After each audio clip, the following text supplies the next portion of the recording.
So Michigan State ready for Saturday night as we welcome in Jack Miller from the Michigan Wolverine Radio Network. Jack, thank you so much for joining us on College Ball Weekly. Yeah, thanks for having me, Mark. Jack, when Sharon Moore was asked who will be the starting quarterback against the Spartans, his answer is, we'll see. It's not the answer he wanted to give. It's not the answer anybody wants to hear, but that's where we are midway through this Michigan season where we don't know who the quarterback is. We don't know who the best option is at quarterback. That's the disheartening part. Yeah, certainly disheartening. I think you had a little bit of hope after the Washington game, even though they lost on the road, that Jack Tuttle was able to go in there and showed some moments that he looked like a competent quarterback and could do some things maybe in the back half of the season. And you had a bye week to get ready for Illinois, a tough team, a good environment, really. They rededicated their stadium last week. It was as raucous as Memorial Stadium's ever been. But nonetheless, you know, probably the more talented team, more talented players on the field from Michigan's standpoint. And you just really felt like, hey, if we can be okay at quarterback, we can go get a win. And, you know, unfortunately, there's really not a way to sugarcoat it. That was not the case. And so now you're a team that doesn't really have any options at quarterback. You've gone through three guys at this point, and you don't really know where to turn at this point in the game, which is not a great place to be. But it is what it is, and those guys are going to play, and they're going to fight for their pride and for their school and for each other, and try to do the best that they can. From a coaching standpoint, Sharon Moore and his staff, I don't envy the place that they're in. They're going to have to make some really challenging decisions that, no matter which route that they go down, it doesn't look that promising either way. We know that Jack Tuttle and Davis Warner are not the future at quarterback for Michigan. Perhaps Alex Orji, perhaps Jaden Davis are the future at quarterback. At what point do you go to either Orji or Jaden Davis and say, let's start preparing for 2025? Yeah, you got to think that those conversations are happening today in Ann Arbor, and then probably happened yesterday as well. In this new age of college football, I don't think it's as simple as going to a guy like Jaden Davis and just saying, yeah, you're up, young kid, good luck, and let's take our lumps now and figure this thing out.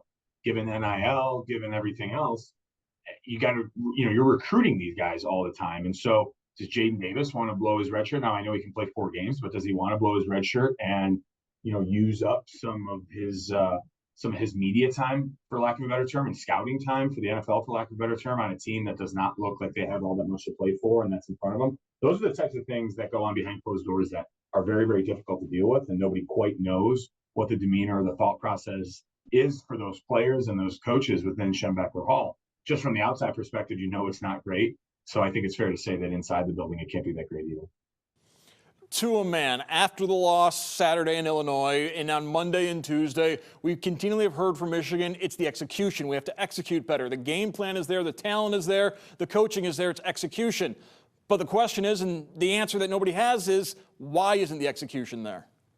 Yeah, well, if it were that easy, everybody would win national championships and Super Bowls, right? It's hard to win, and if anybody's ever tuned into the Michigan broadcast over the last couple of years, I always kind of say, hey, enjoy this while you can, because this doesn't last forever. Yeah, everyone's got their highs and their lows. It's a lot of 10-man football, and that's what happens with really good teams that end up finding a way to not play as well as they should, is that, everyone's doing their job save for one guy on a play, and then that's a different guy throughout the course of the game. And it's really hard to put your finger on exactly why those things happen. The truth is that it's somewhere in between all that. It's somewhere in between scheme and lack of discipline and lack of execution and lack of talent. And you could point to that at the quarterback position for sure for Michigan. I've been on some teams that weren't playing up to the standard and weren't good enough to get things done. It's really, really difficult to understand exactly why that's happening. From a player's perspective, though, I can tell you what those guys do is they put their head down and they just do their job. Football is a tough game. It's even tougher when you're losing, but yet it's such a challenging game, both physically and mentally and emotionally, that it's really hard to do anything but continue to do your job the best that you possibly can. And so you go into this week just like any other. You put a game plan together and you try to go out there and get your body ready and get your mind ready to go execute it. And they got a big one coming this Saturday against Michigan State. Absolutely. As the Spartans come to the big house, Colston Loveland was blunt about it after the game Saturday. We can wreck some people's seasons. And when you play one of your big rivals, that's always a game that's easy to get up for. So in that sense, Michigan's got a good thing to focus on this week with Paul Bunyan on the line. Yeah, I think it does come at a good week, a trying week, but one that, to your point, you got a little extra motivation to go focus in, lock in, and get the job done. Michigan State, this is their Super Bowl this year. It is most years, but this year in particular, where they're not that great either. It would make their season and their new coaching staff season, just like it did Mel Tucker's when he first came to town, to find a way to beat Michigan in what was otherwise not that successful of a year. Michigan State takes this game incredibly seriously. So does Michigan, and the winner of this has bragging rights for a year. I think Michigan's a little caught off guard that they're in the position where, geez, we might not win this game. I think there was a lot of confidence heading into the season that this would be a game that they could handle, but it's not, and they're going to have to show up and play their best to get a win. Just the history of this rivalry, Michigan State always plays their best, and so Michigan's going to have to bring their best in a year that they don't have it all necessarily to go get a victory against what's a very, very important rival. Sparty 4-3, just like Michigan, after Michigan State beat Iowa last week, thanks to a whole lot of field goals, as a Michigan State team that has a similarity to Michigan, in which they have both very turnover prone. With the Wolverine defense, perhaps that's one way Michigan can beat Michigan State, if they can take some of those Spartan turnovers and then turn those into points and shorten the field position. Yeah, exactly. I mean, I think from Michigan's perspective, they're still pretty good, particularly with the defensive line in the trenches. The offensive line's okay; they haven't played exceptional, but by and large, Michigan does have an advantage in the trenches compared to Michigan State. And so, what you're hoping is that Michigan can do what they've done when they've won this year, which is they run the ball effectively and they play good defense. They should be able to do those things. Of course, Michigan State will sell out to stop that, and at some point, whoever's at quarterback is going to have to throw a ball past 5 yards. They're going to make you do that. But then the defense and that defensive line, where that defensive line between Mason Graham and Kenneth Grant and Josiah Stewart, Derek Moore, there's some really good players there. And if they're able to get back to Childs and make him make the mistakes that we've seen he's prone to this year, that's going to be Michigan's advantage in the game. But we'll see, because like I said, Michigan State will have something up their sleeve. They will play a very good football game, and Michigan's going to have to be ready for that.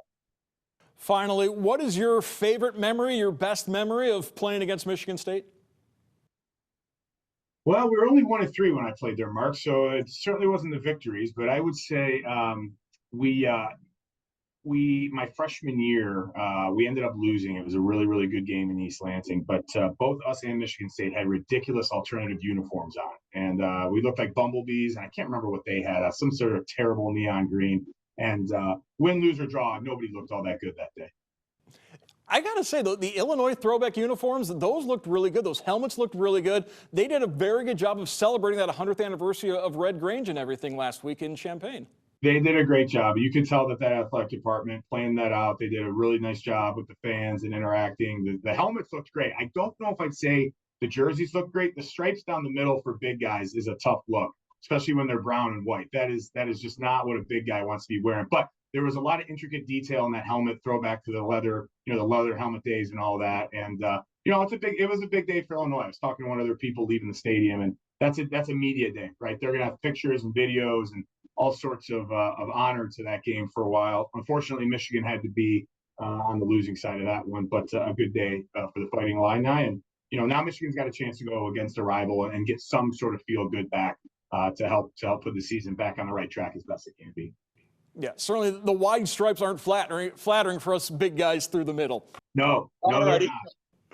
Little brother coming to the big house on a Saturday. I want to thank Jack Miller from the Michigan Wolverine Radio Network. Jack, once again, thank you so much. Thanks, Mark. Go Blue.